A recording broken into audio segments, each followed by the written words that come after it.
What's up, guys? It's Taco with Amped Up Outdoors, coming to you right from my headquarters. Today, I was going to talk about rigging soft plastics for panfish and perch and stuff. It's February, perch runs right around the corner. I noticed the other day I saw something on Facebook, kind of figured I'd do a short video about how to rig these soft plastics up for panfish, because I saw someone that was basically taking a tube jig and just hooking it just like so. If that works for you, by all means, do it that way. I'm not here to tell you what to do, but I figured for the folks that are new to this, that I would go through and show people how I rig my soft plastics for the panfish and perch. Maybe to answer some questions, help some things out. So stay tuned. We're going to get this set up and we'll get this rolling. So to start this off, right here, I have a regular old panfish assassin. I have a little, I believe it's a 1/32 ounce jig head. Anytime I rig for panfish, be it a panfish assassin, be it a bustin' bait stinger, I just try to center it the best I can. So I just kind of feed in the center, kind of feed the soft plastic up.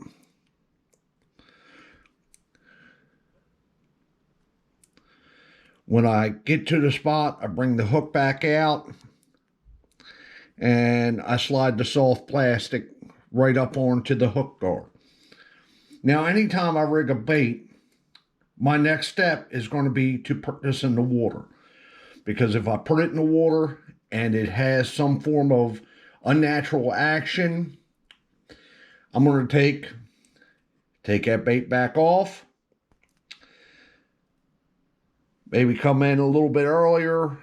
Make sure that I'm on there straight.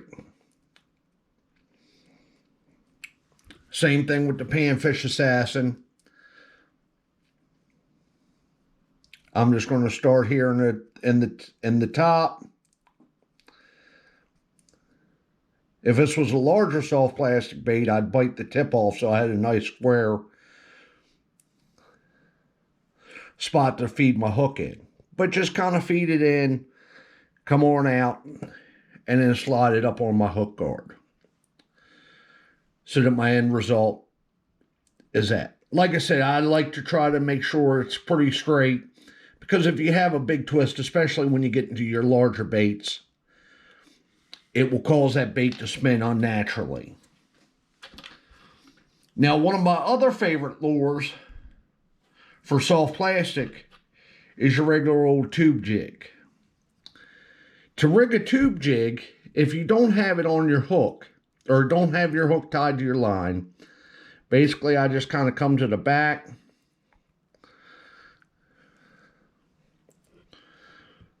and just work that tube head up inside the tube jig. It takes a little bit of practice. The reason I like tube jigs is because they're soft all the way around. So that's the traditional style. If you buy tube jigs already rigged in the package, this is pretty much what you get. Like I said, that one's actually not. I like to try to get it all the way up in the nose.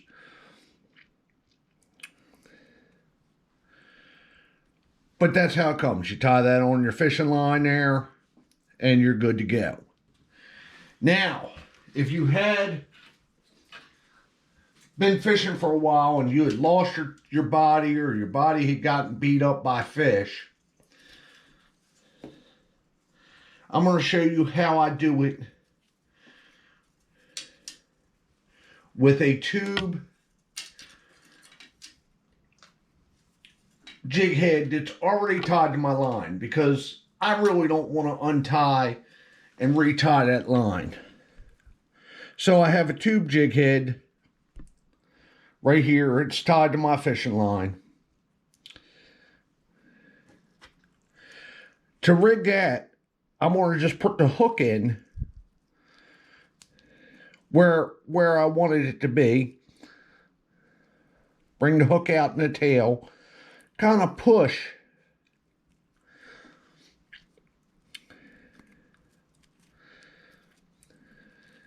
And put that body right up on there.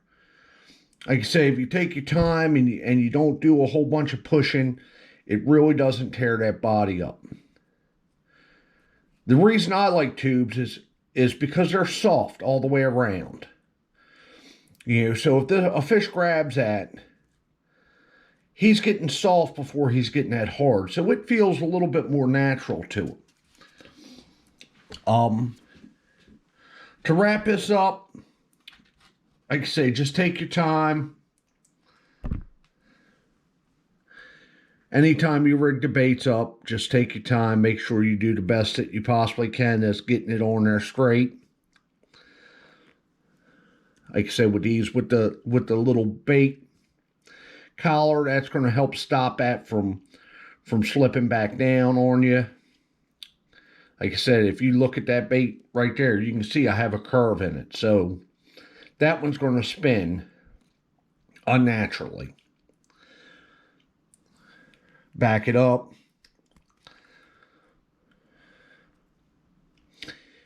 And I got most of the curve out. Like I say, it still has a little bit, but these are pretty soft. If you have a problem with these sliding down, all you have to do is get you some fishing glue, put your little drop right there on that collar, slide that bait up on there, and that'll help stop that soft plastic from pulling off of that barb. So I hope you guys enjoyed this video, rigging your soft plastics for your panfish. If you're new and you need a little bit more help, we do have some other videos out there about putting together a perfect panfish box, about doing the float and fly rigs. So be sure to go ahead and check those out. If you need some help picking up some panfish lures or perch lures, you know, don't forget to ask your guys down at your local tackle shop, like Fishbones, places like that. Will and them guys will give you a great hand selecting some lures to get you out there and catching some fish. Hope you guys enjoyed this video. We'll catch you on the next video.